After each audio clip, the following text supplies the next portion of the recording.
এতিয়া আমি উপস্থিত আছোঁ বিহুবৰ নেপালী খুঁটিত আৰু এটা ঘৰৰ দৃশ্য দেখাবলৈ গৈ আছোঁ। যিহেতু বোকা আৱৰি আছে গোটেই অঞ্চলখন।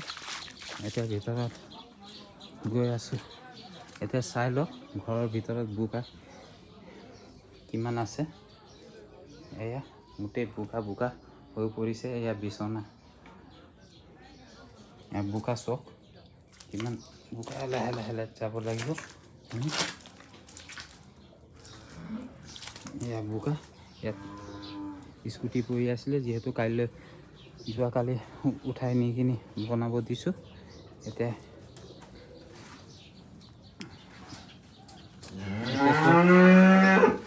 ইয়াত মোৰ গোটেই টোটেল 30জনী গৰু আছিলে। 30জনীৰ ভিতৰত মাত্ৰ এজনী বাচিলে। এইজনী আছিলে মোৰ গৰু, আৰু বাকী কেইটা গৰু যিটো দেখিছে এইটো 6-7টা ঘৰৰ গৰু এটা এটাকৈ বাচিছে।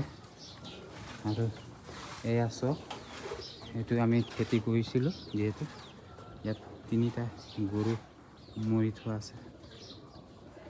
এয়া গৰু এইটো এটা, সিটো এটা,